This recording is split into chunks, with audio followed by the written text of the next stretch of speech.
सोन जूही में आज एक पीली कली लगी है।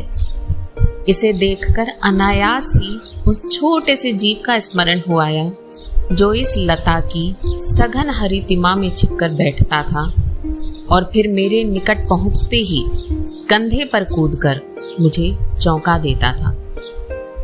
तब मुझे उस कली की खोज रहा करती थी, पर आज उस लघु प्राण की खोज है। अचानक एक दिन सवेरे कमरे से बरामदे में आकर मैंने देखा 2 कौवे एक गमले के चारों ओर खेल रहे हैं। गमले और दीवार की संधि में छिपे एक छोटे से जीव पर मेरी दृष्टि अटक गई। निकट जाकर देखा, गिलहरी का एक छोटा सा बच्चा है जो संभवतः घोंसले से गिर पड़ा है और अब जिसमें वो कौवे अपना आहार ढूंढ रहे हैं। चोचों के 2 घाव उस लघु प्राण के लिए बहुत थे, अतः वह निश्चेष्ट सा गमले से चिपका पड़ा था। सबने कहा, कोए की चोंच का घाव लगने के बाद ये नहीं बच सकता, अतः इसे ऐसे ही रहने दिया जाए। परंतु मन नहीं माना। उसे हौले से उठाकर अपने कमरे में ले आई, रक्त से रुई पोंछकर घावों पर मरहम लगाया और कुछ घंटों के उपचार के उपरांत उसके मुंह में एक बूंद पानी भी टपकाया जा सका। तीसरे दिन वह इतना अच्छा और आश्वस्त हो गया कि मेरी उंगली अपने 2 नन्हे पंजों से पकड़कर नीले कांच के मोतियों जैसी आंखों से इधर उधर देखने लगा। 3-4 मास में उसके स्निग्ध रोएं, झब्बेदार पूंछ और चंचल चमकीली आंखें सबको विस्मित करने लगी। हम उसे गिल्लू कहकर बुलाने लगे। मैंने फूल रखने की एक हल्की डलिया में रुई बिछाकर उसे तार पे खिड़की पे लटका दिया और वही झूला अगले 2 वर्षों तक गिल्लू का घर रहा। जब भी मैं लिखने पढ़ने बैठती तब अपनी ओर मेरा ध्यान आकर्षित करने की उसे इतनी तीव्र इच्छा होती थी कि उसने एक अच्छा उपाय खोज निकाला। वह मेरे पैर तक आकर सर्र से पर्दे पर चढ़ जाता और फिर उसी तेजी से उतरता। उसका यह उतरने चढ़ने का क्रम तब तक चलता रहता जब तक मैं उसे पकड़ने के लिए उठ न जाती। कभी मैं गिल्लू को पकड़कर एक लंबे लिफाफे में रख देती और ऐसे ही घंटों मेज पर दीवारे के सहारे खड़ा रहकर वह अपनी चमकीली आंखों से मेरा कार्यकलाप देखा करता। भूख लगने पर चिक चिक करके वह मानो मुझे सूचना देता और काजू या बिस्किट मिल जाने पर उसे कुतरता रहता। फिर गिल्लू के जीवन का प्रथम बसंत आया।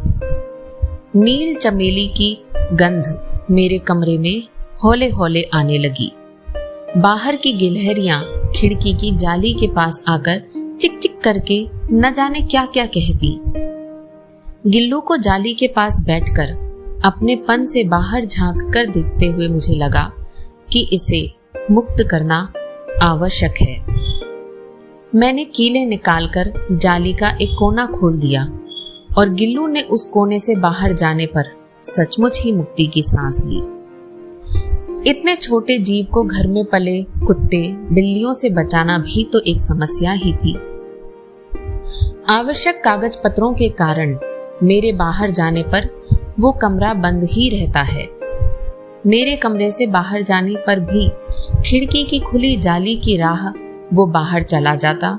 दिन भर उछलता कूदता और ठीक 4 बजे, जो मेरे वापस आने का समय था, खिड़की से भीतर आकर अपने झूले में झूलने लगता। मुझे चौंकाने की इच्छा उसमें न जाने कब और कैसे उत्पन्न हो गई। कभी फूलदान के फूलों में छिप जाता, कभी पर्दे की चुन्नटों में और कभी सोन जूही की पत्तियों में। मैं जैसे ही खाने के कमरे में पहुंचती, वो मेज पर पहुंच जाता और मेरी थाली में ही बैठ जाना चाहता। बड़ी कठिनाई से मैंने उसे थाली के पास बैठना सिखाया, जहां बैठकर वो मेरी थाली में से एक एक चावल उठाकर बड़ी सफाई से खाता। काजू उसका प्रिय खाद्य था और कई दिन काजू न मिलने पर वो अन्य खाने की चीजें या तो लेना ही बंद कर देता या झूले से नीचे फेंक देता था। उसी बीच एक मोटर दुर्घटना में आहत होकर कुछ दिन मुझे अस्पताल में रहना पड़ा। उन दिनों जब मेरे कमरे का दरवाजा खोला जाता तो गिल्लू अपने झूले से उतरकर दौड़ता, लेकिन फिर किसी और को देखकर उसी तेजी से अपने घोंसले में जा बैठता।